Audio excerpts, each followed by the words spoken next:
Iran के supreme leader Ayatollah Ali खamenei का social media platform x पर जो अकाउंट खोला गया था हिब्रू लैंग्वेज में, उसको 2 पोस्ट के बाद सस्पेंड कर दिया गया है। इस अकाउंट में लेटेस्ट पोस्ट की गई थी रविवार को। इसमें ये लिखा गया था, जो जायोनिस्ट शासन है उसने गलती की है और ईरान के प्रति अपने आकलन में चूक की है। हम उन्हें ये समझाने के लिए कदम उठाएंगे कि ईरानी राष्ट्र में कितनी शक्ति, क्षमता, पहल और इच्छा शक्ति है। पहला हिब्रू भाषा का जो पोस्ट था वो शनिवार को आया था, जिसमें ये लिखा गया था कि अल्लाह के नाम पर जो बहुत ज्यादा दयालु है और बहुत ज्यादा कृपालु है। ये दोनों की दोनों पोस्ट इजराइल के द्वारा पिछले हफ्ते ईरान के मिलिट्री बेस पर किए गए हमलों के बाद किए गए। अपने मेन एक्स अकाउंट में खamenei अक्सर हिब्रू लैंग्वेज में पोस्ट करते हैं और इजराइल के खिलाफ कड़े शब्दों का यूज करते हैं। खamenei ने ये कहा था कि इजराइल के हवाई हमलों को ना तो बढ़ा चढ़ा कर दिखाना चाहिए और ना ही नजरअंदाज करना चाहिए, जबकि इजराइल जो है वो अपने हमलों का प्रभाव बढ़ा चढ़ाकर दिखाना चाहता है। खamenei ने रविवार को ये कहा कि ये भी सही नहीं होगा कि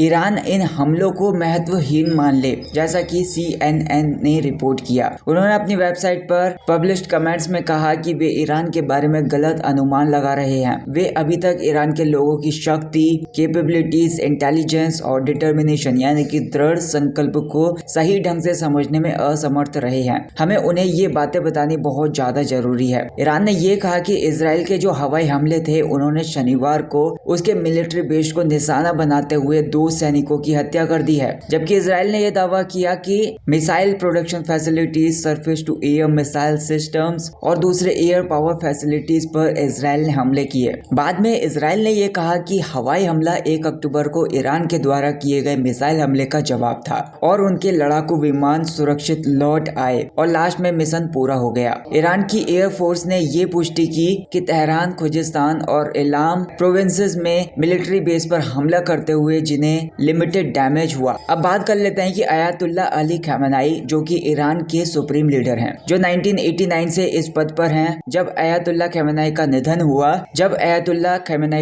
हुआ था, उनका जन्म 19 अप्रैल 1939 को मशहद, ईरान में हुआ था और वो देश के एक प्रोमिनेंट रिलीजियस और पॉलिटिकल फिगर हैं। अयातुल्ला अली खamenei के बारे में कुछ की पॉइंट्स हैं, उनके ऊपर नजर डाल लेते हैं। खamenei ने कम उम्र में ही अपनी धार्मिक शिक्षा शुरू कर दी थी और कोम में मेन शिया स्कॉलर्स के अधीन पढ़ाई की, जिसमें अयातुल्ला खamenei भी शामिल थे। उन्होंने शाह के शासन के खिलाफ विरोध प्रदर्शन में एक्टिव रूप से भाग लिया, जिसकी वजह से कई बार उनको जेल भी जाना पड़ा। अगर इनके पॉलिटिकल करियर के बारे में बात करें, 1979 की ईरान की क्रांति के बाद खamenei ने deputy minister of defence and commander of the Islamic revolutionary guard corps यानी कि IRGC के साथ साथ अलग अलग इम्पोर्टेंट पदों पर भी काम किया। 1981 से 1989 तक वे ईरान के राष्ट्रपति रहे। इसके बाद वे सुप्रीम लीडर बन गए। सुप्रीम लीडर के रूप में खamenei ईरान में सबसे ऊंचे अधिकारी हैं, जो सरकार की एग्जीक्यूटिव, लेजिस्लेटिव और जुडिशियल ब्रांच की देखभाल कर रहे हैं,